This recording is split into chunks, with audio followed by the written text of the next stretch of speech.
Hello students, hello everyone. Today we will start a new tense, that is present continuous tense. Earlier I taught you present indefinite tense, जिसे simple tense भी कहते हैं, और today और इस lecture में I'll tell you about present continuous tense. As you can see, the word continuous here itself denotes that the action is in continuity. अभी action चल रहा है या कोई कार्य हो रहा है. जब भी इस तरह के कोई सेंटेंस होंगे जिसमें एक्शन कंटिन्यूस हो रहा होगा, उस तरह के सेंटेंस को हम प्रेजेंट कंटिन्यूस टेंसेस कहते हैं. अच्छा, इसमें इसकी फॉर्मेशन देखते हैं कि प्रेजेंट कंटिन्यूस टेंस की क्या फॉर्मेशन होती है.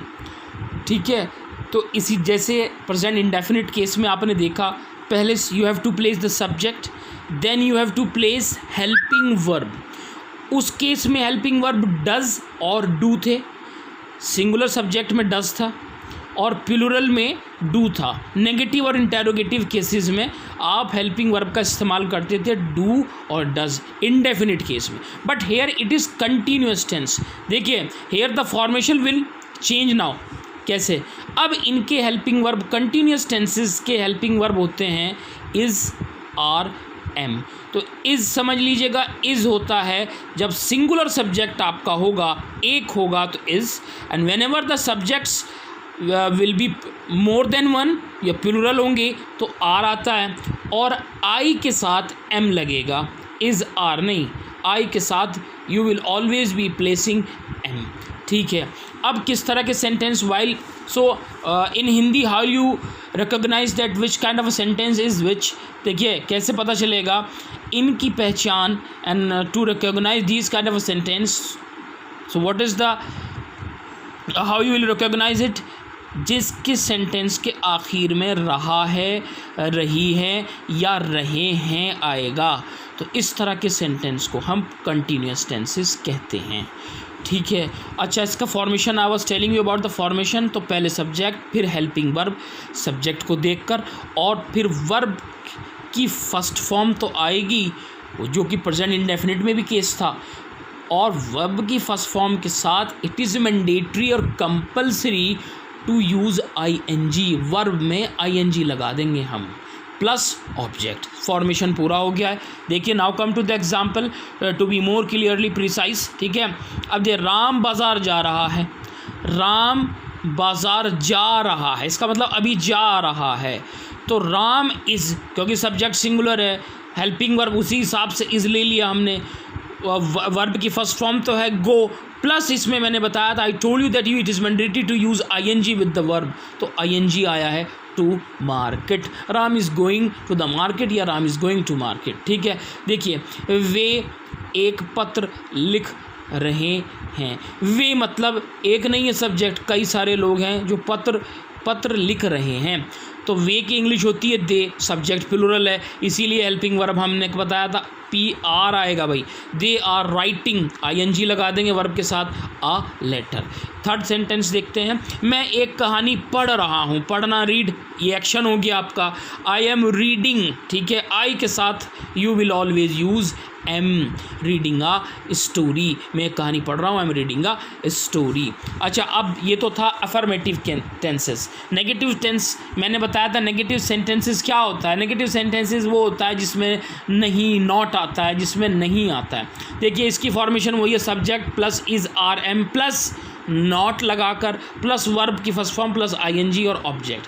ठीक है, तो इसमें सेम एज इट इज़ है, लेकिन इसके बाद हम नॉट लगा रहे हैं. जैसे कि now come to the example. Ram बाज़ार नहीं जा रहा है. पहले था जा रहा है, अब आया है नहीं जा रहा है. तो सेम राम, ठीक है, सब्जेक्ट आ गया है, हेल्पिंग वर्ब इसके साथ इज़ ले लेंगे. ठीक है, नॉट, फिर इसके बाद नॉट, नेगेटिव में नॉट, गोइंग टू मार्केट, बस नॉट आया है. ठीक है, दूसरा सेंटेंस है वे एक पत्र नहीं लिख रहा है. तो वे एक पत्र नहीं लिख रहे हैं, तो दे आर. ठीक है, अगर ये नहीं होता तो राइटिंग अ लेटर, लेकिन अगर वो लिख रहे हैं तो राइटिंग अ लेटर, और नहीं लिख रहे हैं तो नॉट लगा दिया. ठीक है, मैं एक कहानी नहीं पढ़ रहा हूँ, I am not reading a story. ठीक है, इस तरह के सेंटेंस. अब हम दूसरा केस में आ जाते हैं, इंटेरोगेटिव इंटेरोगेटिव सेंटेंसेस। ठीक है भाई, 4 काइंड ऑफ सेंटेंस होते हैं, अफर्मेटिव होते हैं और आपका नेगेटिव है, इंटेरोगेटिव और एक्सक्लेमेटरी है। ठीक है, अब इंटेरोगेटिव सेंटेंस देख लेते हैं भैया, जिसमें क्वेश्चन मार्क आता है। I told you that whenever a question mark will be there at the end of a sentence. ठीक है, क्वेश्चन पेपर में हमेशा इंटेरोगेटिव सेंटेंस होते हैं, क्वेश्चन पूछते हैं आपसे। ठीक है, अब इसका रूल क्या है, देखिए इसका रूल कैसे चेंज होता है। जब आपका सामने इंटेरोगेटिव सेंटेंस आएंगे तो इसको कैसे फॉर्मेशन बनाएंगे, कैसे सेंटेंस। इज आर एम कहने का मतलब हेल्पिंग वर्ब में से एक सब्जेक्ट को देखते हुए प्लस सब्जेक्ट प्लस वर्ब की first form plus ING plus object, फिर उसके बाद क्वेश्चन मार्क लगाएंगे। नाउ ठीक है, now clearly let us understand with an example.